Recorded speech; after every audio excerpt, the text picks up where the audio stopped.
I'm going to start this video out by stating the obvious.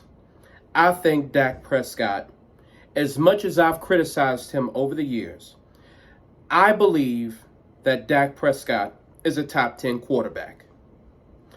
If I had to go off the top of the dome and list the top 10 right now, I would put Patrick Mahomes number 1. I would put Joe Burrow number 2. I would put Josh Allen number 3. Jalen Hurts number 4. Aaron Rodgers number 5. Number 6. Who would I put at number 6?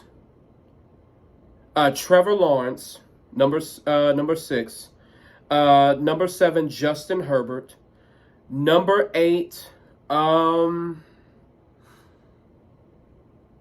probably put Dak Prescott at number 8. Number 9, I would put Lamar Jackson. And number 10, I'll put Kirk Cousins. That's my top 10. I hope I didn't leave anybody out. I really didn't, because I don't want to get flamed up in the comment section. I'm probably going to get flamed up anyway. But I think Dak Prescott is number 8 in the QB hierarchy in the NFL. I do. I think he's number 8. But there's a huge difference between a Patrick Mahomes and a Joe Burrow and a Dak Prescott. I believe a Patrick Mahomes. Patrick Mahomes won the Super Bowl after the Chiefs traded his number 1 weapon, well, number 2 weapon, next to Travis Kelce, and Tyreek Hill. Tyreek Hill is an extremely dynamic receiver and one of the best in the game today. They traded him away, and Patrick Mahomes was like, no problem. You got Joe Burrow, who's in his first few seasons in the league, and he's already been to a Super Bowl. That's fucking phenomenal. You got Jalen Hurts. Now, of course, I hate the Eagles, and I will say that offense was stacked. But Jalen Hurts was simply amazing last year. I'm mentioning the help, but he was amazing last year. And he took that team to a Super Bowl.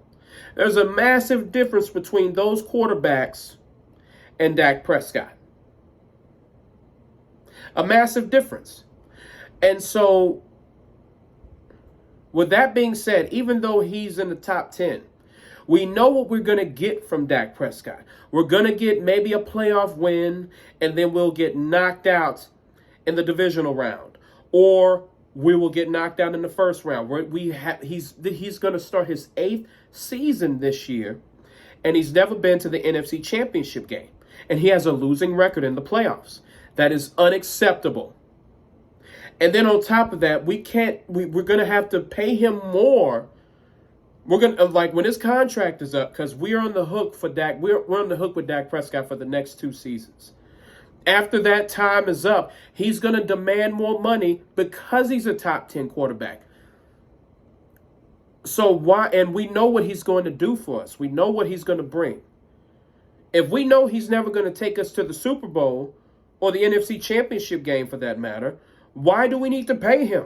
Let's get someone else who was drafted number 3 in 2021 in Trey Lance. Why don't we give him a shot and see what he does for us?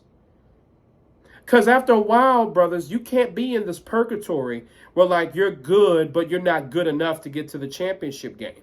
You can't be stuck in this purgatory. There's no progress being made. Okay, yeah, we win 12 games a season, but so what? What does it do? You don't have nothing to show for it. You got to start over eventually. And Trey Lance is that part where we start over. I'm letting you guys know right now. If something happens to Dak Prescott and Trey Lance, like, storms and he just, like, comes in and just, like, wreaks havoc, just start taking off, Dak Prescott won't see the field again. Or let's say, for instance, after the 2 years we have with him, if he doesn't take us to the championship game, why would you pay him? He's got to go. You got to start your young guy. If Aaron Rodgers can be kicked to the curb, Dak Prescott most certainly can too. And the thing is, brothers, we can't be in the stagnant thing. And I don't understand why are so many people, so many Cowboy fans against this? And why are they so defensive about Dak Prescott and all this shit? Why are you being so defensive? At the end of the day, you're supposed to be rooting for the team's success. If Dak Prescott isn't in those plans, then so be it. We need what's best for the team. And to be quite honest, Trey Lance is what's best for this team right now. If he can light a fire under Dak and Dak performs better because he has pressure, that's a win. Or if Dak Prescott doesn't work out or he gets hurt, Trey Lance can step in. And I have a lot of people who's like say some dumb shit like, well, Trey Lance couldn't beat out a Sam Darnold and he couldn't beat out Brock Purdy and all this stuff. Brothers, I want you to understand something, okay? Kyle Shanahan, the head coach of the San Francisco 49ers, never wanted Trey Lance. It was not his decision to draft Trey Lance. The San Francisco 49ers were stacked before Trey Lance even got there. They were stacked. The roster has been Super Bowl-like contending for quite some time now. They've been good. They've just ran into a lot of unfortunate events. But that roster was stacked before Trey Lance got there. Kyle Shanahan was like, let's just build upon what we have now. We don't need to trade all this draft capital for Trey Lance. Jimmy G, I know he gets hurt, but he's my quarterback. He knows the system. He's a perfect fit for this system. It works just fine. And then they get Brock Purdy, who just comes out of nowhere. He's a better fit for the system. He played lights out last year. I'm not sure if he'll do the same this year with people having tape on him now. But he's a more perfect fit for Kyle Shanahan's offense. And Sam Darnold will be a cheaper option, and Kyle Shanahan thinks that Sam Darnold is the best backup for his system. So I don't want people saying shit like he couldn't beat out Sam Darnold and all this shit. No. Kyle Shanahan didn't want Trey Lance to begin with. And then once he has a chance to get rid of him and bring in Sam Darnold, who he believes is better for his system, it was right there. It was a wrap for Trey Lance being there. And Trey Lance, he was drafted number 3 overall in 2021. Do you actually think he wants to be QB3 on a team where, like, he has no shot? The locker room likes Brock Purdy. They love him over there.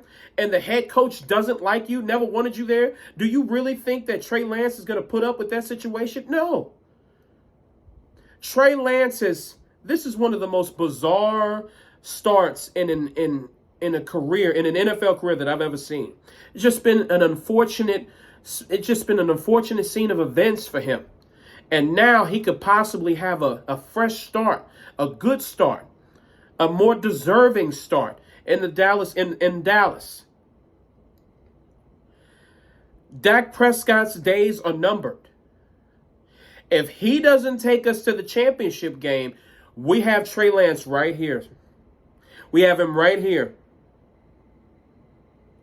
We can take our chances with him. Because I'm telling you, we can't keep going through the song and dance where we have 12 fucking wins and we don't have nothing to show for it. I would rather us take a chance with Trey Lance, have our growing pains, and within those growing pains, we're going to have better draft picks. I would rather go through that than to be 12-5 each year and not make it to the championship game. That's foolish.